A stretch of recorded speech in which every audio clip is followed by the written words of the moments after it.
Corporate finance practice problem using OneNote. We're going to be calculating bond value or bond prices, and we will do so with different yield rate or market rates. This will be problem one of two problems that will be similar in nature. Get ready. It's time to take your chance with corporate finance. Here we are in OneNote. If you have access to OneNote, would like to follow along, you're not required to, but if would like to, we're going to be in the icon on the left-hand side in the practice problems, then down here in the tab of 1011, bond value different yield rates problem number 1. Also note that if using OneNote, you might want to take a look at the immersive reader. Many of our presentations up top will also be mirrored down here in the text files with the same number, text files in essence being transcripts that can be translated into multiple different languages and either listened to and or read in multiple different languages, thereby being a good complement to the presentations. Closing then this back out, we're going to go through our information up top. This is going to be the information for the problem. This will be a fairly long problem as we do different scenarios with different yields down below, different rates, different, in essence, market rates.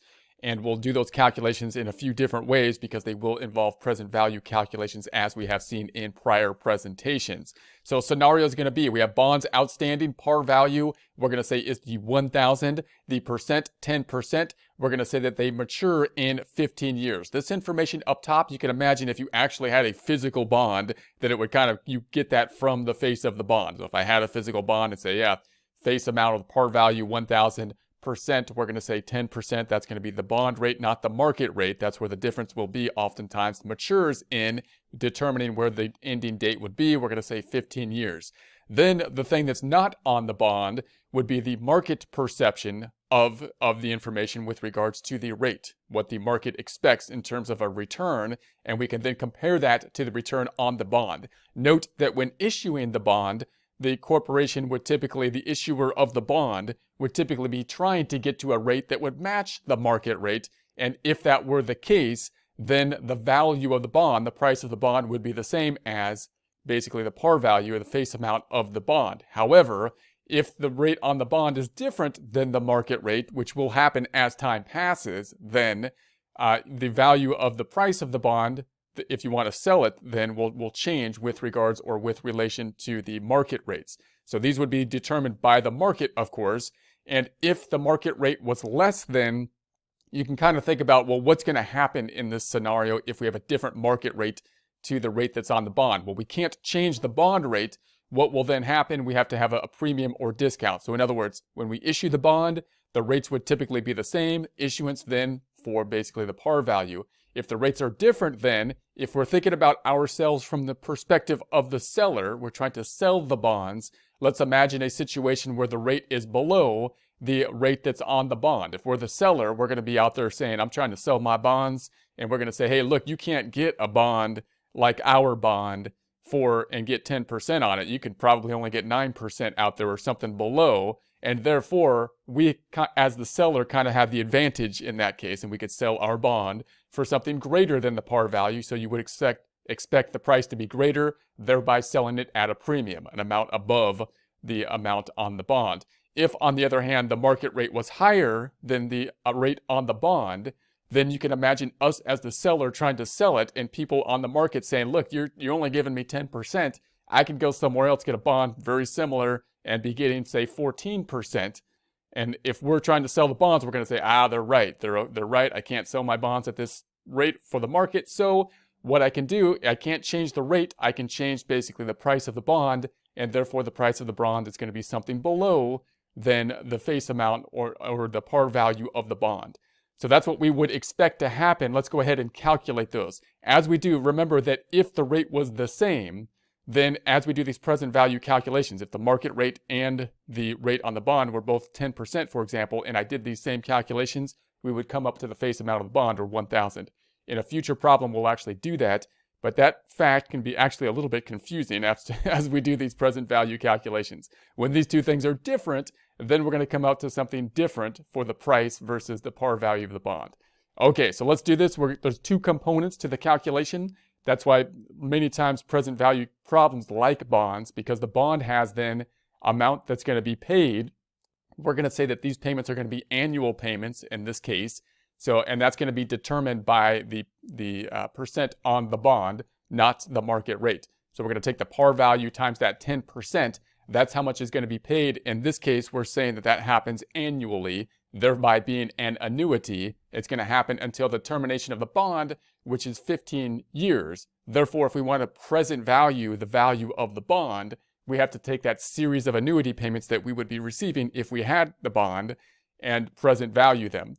And that'll help us to determine the price. Then also, at the end of the bond, we're going to get the par value or face of the bond at the end as well. That's a one-time payment that's going to happen at the very end, which in this case is 15 years from this point. That would be a present value of one calculation we would have to bring back to the current point. So if I bring back the series of payments, interest payments, and bring back that one-time payment, then we should have what we would think of as the cost or the price at this point in time, what would be a fair price for it.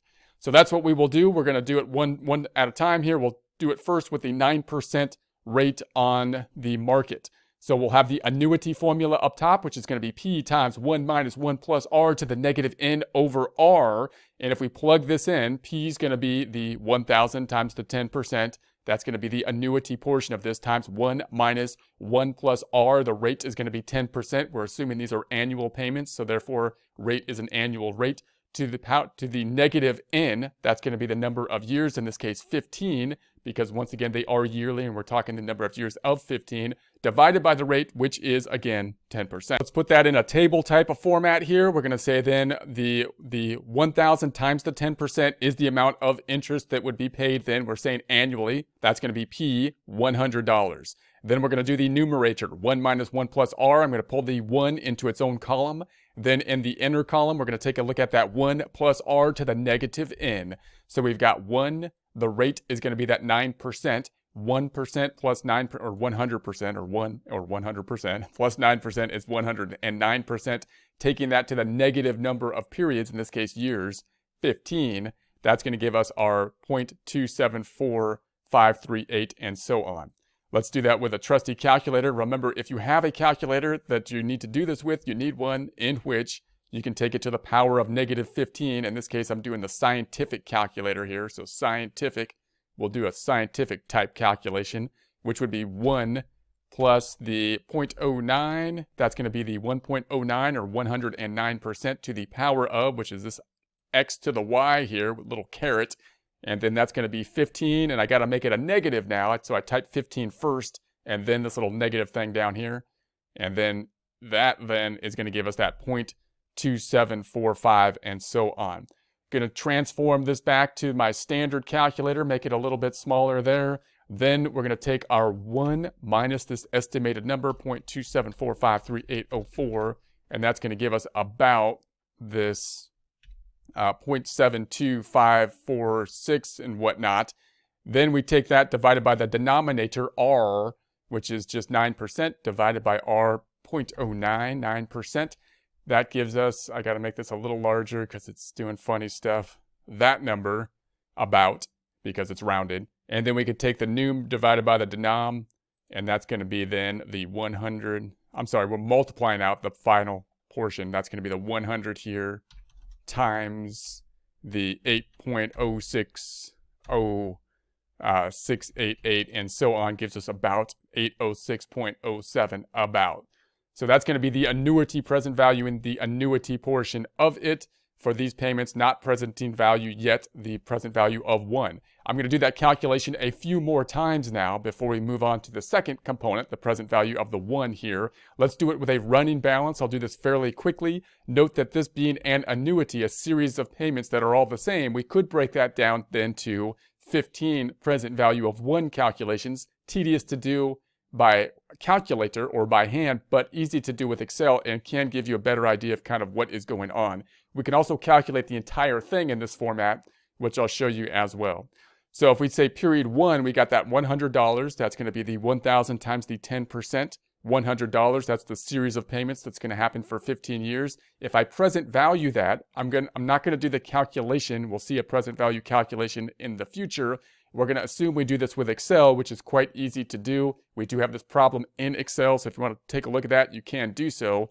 That would then be the value of that one payment is 92 if we present value it. The second annuity payment, the $100 that's going to happen 2 years out, present value to the current day would be the 84. The 84 plus the 92 is about the 176. These are rounded numbers. Next, we would have a payment of $100, 3 periods out, 3 years in our case. 77 would be the present value. If we take the prior balance, the 176 plus the 77, we get to the 253, and so on. If we continue this process down, easy to do in Excel, we get to the same number, which isn't rounded at this, it is rounded at this case, no cents involved, would be the 806. That 806 then matching what we had up here, the 806 here, although it's rounded. Now note that you could add one more payment, 15 periods out. If I add 15 periods out, one more payment, and say, well, that last payment, that 1,000 that we're going to get 15 years, is a present value of 1. If I just tack that onto my table here, that present value would be that 275 about, adding that to the present value of kind of the annuity that we made into 15 present value of 1s, would be the 1,081, which would in essence be the end result, rounded, no pennies included here, and that would be the current value. So that's one way you can get to the current value. Now, a book problem probably wouldn't like that way of doing it. If you had a test question, they probably wouldn't give you Excel to allow you to do that calculation, but it can be an easier way to look at it, and it gives you a good understanding of what actually is happening when you're present valuing the annuity component and then this present value of 1 at the end of the time frame. So we will get to that answer again in another way, but first, let's do it with Excel. Now, this would be the annuity formula as opposed to the present value of 1. Easiest way to do this, the magical way I would call it, of doing it. The rate would then be that 9% that we're using. That would be the market rate. Then this cell would be the number of periods. In this case, that would be 15 periods that we would be using. And then the payment is going to be the 1,000 times 10% or $100. That then also giving us quite quickly the 806.07 amount. So that would be the fastest way to get there, most likely used in practice. You might not get that ability to do that in a test question. Test questions might make you use the table, which would look something like this. We'd have the 100 amount times the amount from the table, making sure we pick up the proper table. This would be an annuity table, looking at 9% market rate times the number of periods, in this case years, 15. That would be 9 right there, and 15.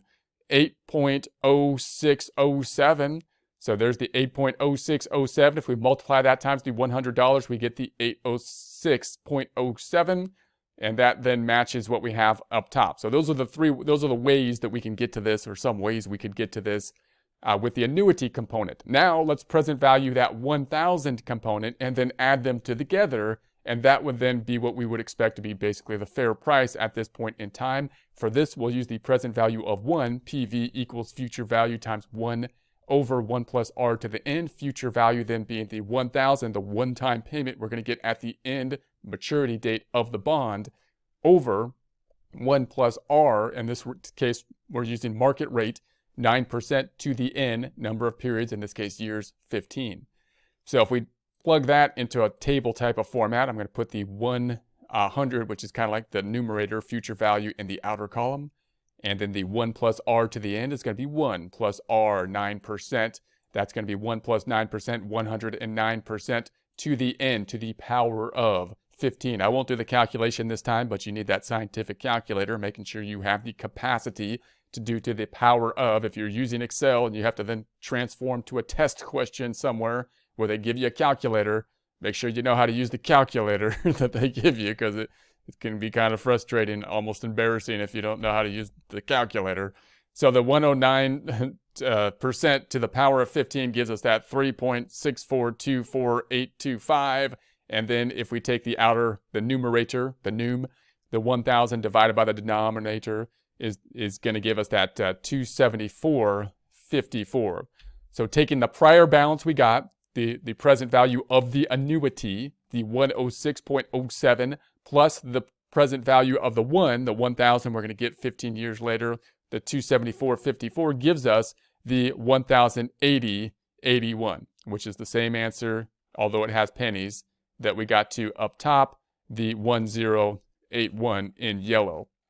So there we have that. That's going to be what we consider the value of the bond to be. Why would that be the case? because again, the interest rate is less than the rate on the bond, and therefore you would think that we would sell the bond at a price greater because of that, right? They're going to get 10%, they could only get 9% elsewhere, therefore we get to sell it as a premium. So let's do this calculation a couple more times, this present value. We could do that with Excel. Excel format would be the present value of the rate, 9%, comma, number of periods, which would be 15 in our case, comma, comma, because it's not an annuity, no payment there, 2 commas. Future value then being the 1,000, also getting us that 274.54. Let's do it one more time with the tables here. We got the 1,000. Now we want to pick up the proper tables, this being the present value of 1, not an annuity, 9%, periods 15. 9 and 15. There's the 9, there's the 15, amount 0.2745. 0.2745 times the 1,000 gives us the 274.5 once again.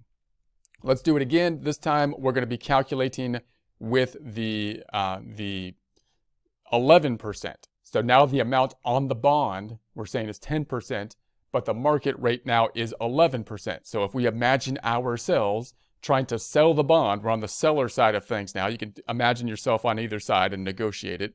Best way to understand this is to think about a negotiation in your head, right? Put a story to it. Well, we're trying to sell the bond here, and we're saying, hey, we'd like to get this $1,000 for this bond we're selling, but the market's saying, look, your bond is only 10%, and we could get 11% elsewhere. I can get a better return on somewhere. I'm not going to pay you $1,000 for it because I can get a bond somewhere else. And we got to say, well, I can't change the 10% now. What I could do is sell the bond for something other than 1,000. I could lower the price of the bond. So we're going to be selling it at a discount then. And now the question is, well, how discounted does it need to be so that we could sell our bond? Well, let's do the present value of the annuity and then the present value of 1. So here we go. We got the P times 1 minus 1 plus R to the negative N over R. Plugging that into our formula down here. Let's just think about it first. P is going to be the payment, which is 1,000 times 10%, 100, times 1 minus 1 plus R. The rate now is going to be 11%. That's what we're going to be thinking about this time. To the negative N, 15 again, divided by R, the 11%. Plugging that into a table type of format, $100 to 1,000 times the rate that's on the bond would be $100. That's the annuity payment that we're going to get, 15 periods annually in our case for 15 years. Then we have the 1 on the numerator, part of the num, and then the other part of the num is going to be 1 plus the 11%. So there's the 1 plus R, 11% R. That's going to give us, if we added up, 111%. And then we're taking that to the power of N, to the negative N. That's 11. So we have to use that some kind of calculator that has the ability to go to the power of negative 15. So we got the 111% to the negative 15 gives us that 0.209043. Then 1 minus that amount to complete the numerator. 1 minus 0.209043 gives us a 0.790997. That's the num or numerator. Dividing that then by the denom or the denominator, R, which is going to be the market rate, 11%. Then that's going to give us this 7.1908696. Multiplying that then times the 100, P. That then gives us the 71909. That's going to be the present value of the series of payments, the annuity payments that we would get. We're going to calculate that a few more times before then present valuing the payment of 1, the $1,000 at the end of the time frame, at the end of the 15 years, in other words. Let's do this a couple more times. We can break down this annuity of 15 periods down to present value of 1 calculations, like so. And that would look something like this. So the first payment, $100 in this annuity. If we present valued it using the 11%, 90. We're not going to do the present value calculation here. We're going to imagine we do this in Excel, and we do recommend doing it in Excel. We do have this in Excel, but notice it would be an easy thing to do to present value them 1 at a time in Excel and then have a running balance summing up the annuity payment. So that would be $90. Number 2 payment, $100. It's an annuity, so same amount, second period. That's going to be $81 if we present value it at the 11%. Then the 90 plus the 81 gives us the 171. If we did it again, $100, period 3 payment, present valuing that back to current period would be $73 more. That plus the 171 gives us the 244, and so on and so forth, until if we add all 15 payments down, we get to the 719, about, not including pennies, not including cents. That matches what we had up top. We could also then say, well, while we're at it, while we're present valuing like one at a time, why not tack on the after period 15, the 1,000 that we're going to get, which is the principal of the bond, the amount of the bond, and we could present value that, which would present value to 209, about. Adding the 719 plus the 209 gives us the 928, which would then be the current value. That's basically the answer of it. So that would be less than, of course, the 1,000 face amount of the bond, given the fact that the market rate is higher than the rate on the bond, therefore making us sell it at a discount. We will get to this amount again as we calculate it a few more times. So let's do it. Let's do it again here. We're going to now do it with a present value function type of calculation. Present value of an annuity in Excel would look something like this. We would pick up the rate. The rate would be the 11%. Number of periods would be 15 in years in this case, comma, then the payment amount, because it is an annuity, would then be the $100 or 1,000 times the 10%, the amount of the annuity payments. That then also getting us to that 719.09. We can also do it with tables. Let's do it with the tables. $100, which would be the 1,000 times the 10%, then picking up the amount from the table, making sure we have the proper table, which would be the annuity table, PV, present value of annuity, 11%, 15 periods. 11%, 15 periods, 7.1909. So 7.1909 times $100 gives us the 719.09. So there we have that. Now let's present value the $1,000 at the 11%, the market percent, that being the second component of the price factor. Then we can add those two together, the annuity and the present value of 1. So that then is going to use our present value formula, which looks like this. PV equals future value times 1 over 1 plus R to the N, the future value, 1,000. And then we have 1 plus R, 11%, to the number of periods, N, 15. Putting that in our table format, we've got the 1,000 in the outer column. We're then going to pull inside the denominator, because we could think of this as future value over this amount. And we have 1 plus the R, 11%, market rate, adding 1 plus 11% is a 111%, taking that to the power of the number of periods, that being 15, will give us then our 4.7845895. Then the num divided by the denom, numerator over the denominator, would give us the 209. So that's the amount of the present value of one component of the price. Adding that then to what we got for the annuity component would then get us to that 928.09, that matching what we got before when we did the running balance thing up here. You'll recall the 928, but we don't have any cents up here.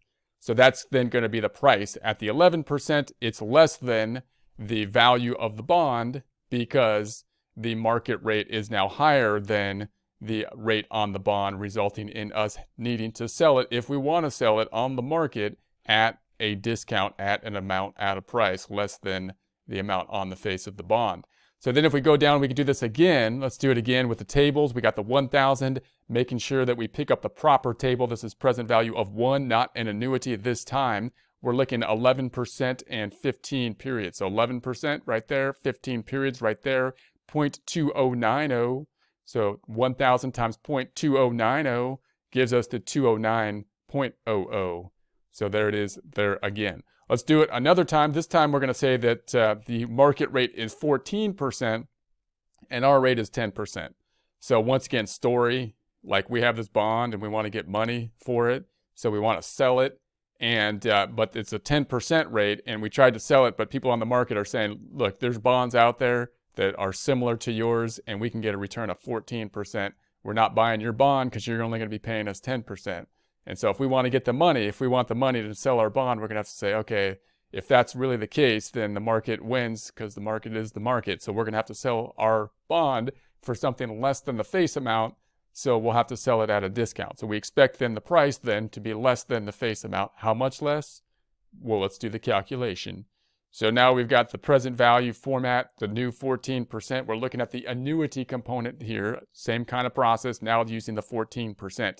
P times 1 minus 1 plus R to the negative N over R. P is going to be the 1,000 times the 10%, or $100 again, times 1 minus 1 plus R. R now market rate, 14% to the negative N, number of periods, which is going to be 15 over R. Once again, market rate, 14%. Put that into our table type of format here. We're going to put then the 1,000 on the outside. That's going to be the 100 on the outside, which is the 1,000 times 10%. That's the amount of the annuity payments, same as we have seen in the prior two examples. Then we have 1 minus, working on the numerator now, pulling in this side to the inside here. 1 plus R, R 14%, that gives us 114% to the power of negative N. And that's going to be the number of periods, otherwise known as 15. So 114% to the power of negative N gives us the 0.1400965. Then we'll take the 1 minus that number to finish up the num or numerator, providing us with the 0.8599035. That's the num or numerator divided by the denom or denominator, 14%.